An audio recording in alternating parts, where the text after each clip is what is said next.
Audio Jungle.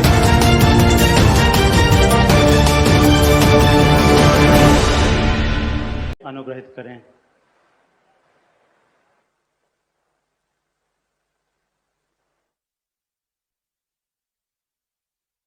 नमस्कार जी। हरियाणा के राज्यपाल श्री बंडारू दत्तात्रेय जी,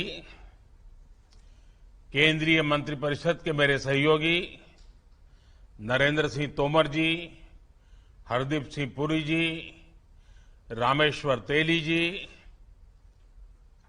सांसदगण, विधायकगण, पानीपत में बड़ी संख्या में उपस्थित मेरे प्यारे किसान भाई और बहन, इस कार्यक्रम से जुड़े अन्य सभी महानुभाव, देवी और सज्जनों, आप सभी को विश्व बायोफ्यूल दिवस की बहुत बहुत शुभकामनाएं। आज का कार्यक्रम पानीपत, हरियाणा समेत पूरे देश के किसानों के लिए बहुत अहम है। ये जो पानीपत में आधुनिक इथेनॉल का प्लांट लगा है, जैविक ईंधन प्लांट बना है, वो तो एक शुरुआत मात्र है। इस प्लांट की वजह से दिल्ली, एनसीआर और पूरे हरियाणा में प्रदूषण कम करने में भी मदद मिलेगी। मैं हरियाणा के लोगों को विशेष रूप से मेरे किसान बहनों भाइयों को बहुत बहुत बधाई देता हूं। वैसे आज हरियाणा डबल बधाई का हकदार भी है। कॉमनवेल्थ गेम्स में हरियाणा के बेटे बेटियों ने बहुत शानदार प्रदर्शन करके देश का माथा ऊंचा किया है, देश को बहुत सारे मेडल दिलाए हैं। खेल के मैदान में जो ऊर्जा हरियाणा के खिलाड़ी दिखाते हैं, वैसे ही अब हरियाणा के खेत भी ऊर्जा पैदा करके दिखाएंगे।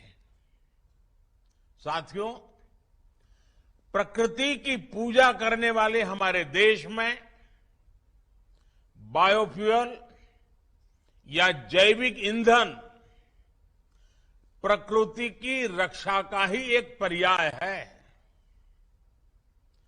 हमारे किसान भाई बहन तो इसे और अच्छी तरह समझते हैं।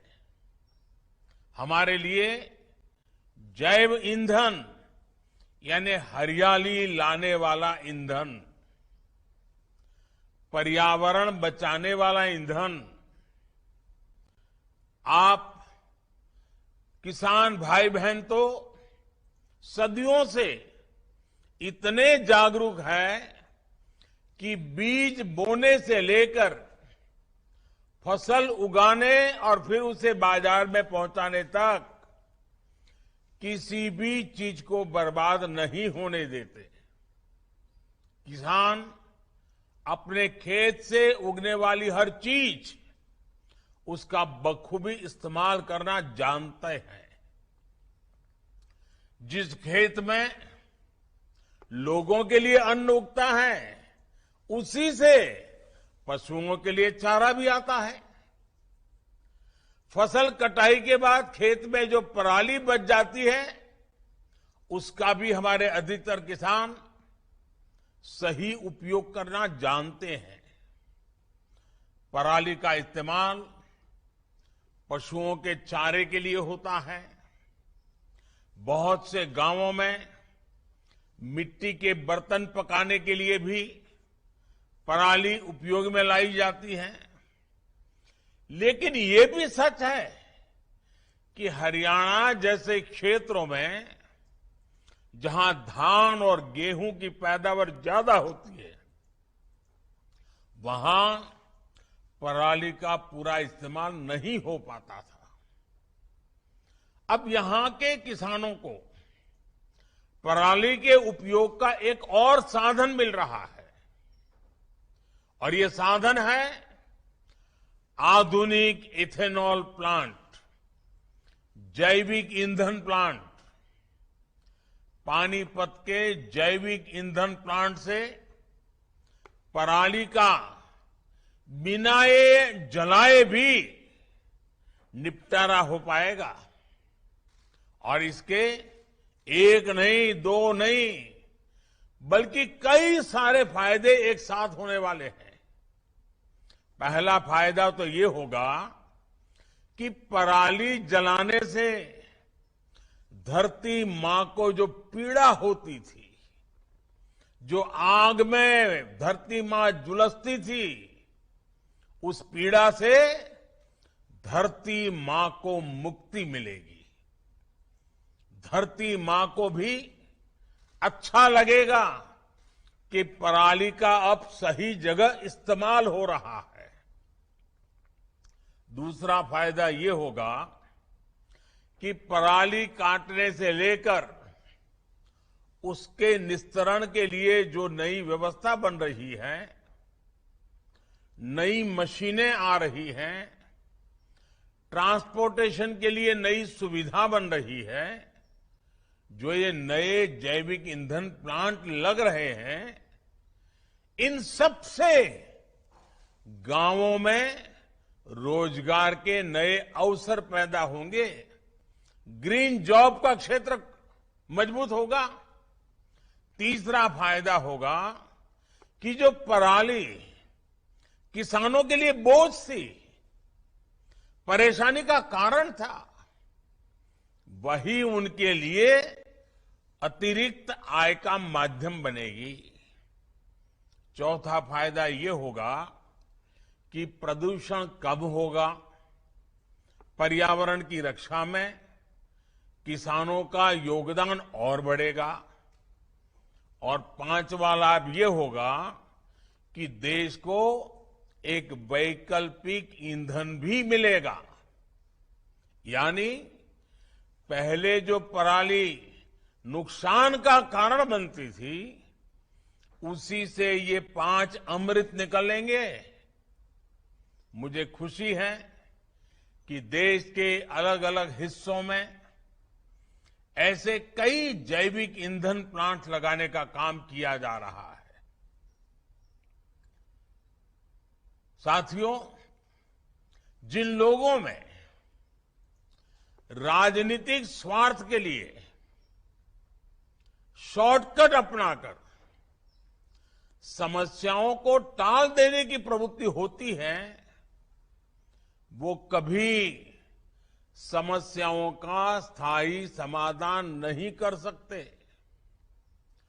शॉर्टकट अपनाने वालों को कुछ समय के लिए वाहवाही भले मिल जाए, राजनीतिक फायदा भले हो जाए, लेकिन समस्या कम नहीं होती। इसलिए ही मैं कहता हूं कि शॉर्टकट अपनाने से शॉर्ट सर्किट अवश्य होता है। शॉर्टकट पर चलने के बजाय हमारी सरकार समस्याओं के स्थायी समाधान में जुटी है। पराली की दिक्कतों के बारे में भी बरसों से कितना कुछ कहा गया, लेकिन शॉर्टकट वाले इसका समाधान नहीं दे पाए।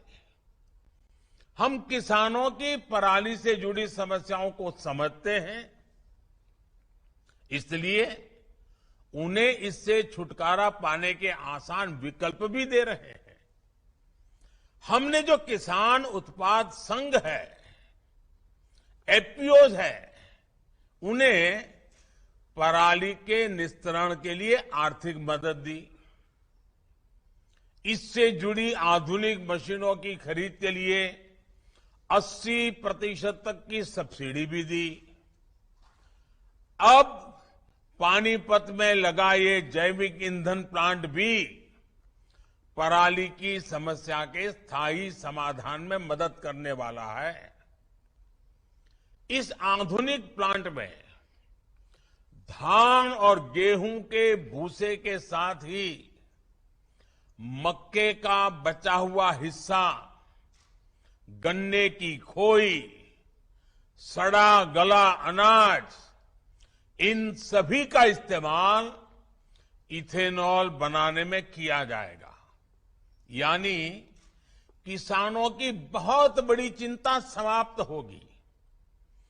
हमारे अन्नदाता जो मजबूरी में पराली जलाते थे, जिन्हें इस वजह से बदनाम कर दिया गया था, उन्हें भी अब गर्व होगा कि वो इथेनॉल या जैविक ईंधन के उत्पादन में भी मदद कर रहे हैं, राष्ट्र निर्माण में मदद कर रहे हैं। गाय भैंसों से जो गोबर होता है, खेतों से जो कचरा निकलता है, उसके निपटारे के लिए सरकार ने और एक योजना भी चलाई है, गोवर्धन योजना भी शुरू की है। गोवर्धन योजना भी किसानों की आय बढ़ाने का एक और माध्यम बन रही है। साथियों, आजादी के इतने दशकों तक हम फर्टिलाइजर हो, केमिकल हो, खाने का तेल हो, कच्चा तेल हो, गैस हो, इनके लिए विदेशों पर बहुत अधिक निर्भर रहे हैं। इसलिए जैसे ही वैश्विक परिस्थितियों की वजह से सप्लाई चेन में अवरोध आता है, भारत भी दिक्कतों से बच नहीं सकता है। बीते 8 वर्षों से देश इन चुनौतियों के स्थायी समाधान पर भी काम कर रहा है। देश में नए फर्टिलाइजर प्लांट लग रहे हैं, नैनो फर्टिलाइजर का उत्पादन हो रहा है, खाद्य तेल के लिए नए नए मिशन भी शुरू हुए हैं। आने वाले समय में ये सभी देश को समस्याओं के स्थायी समाधान की तरफ ले जाएंगे।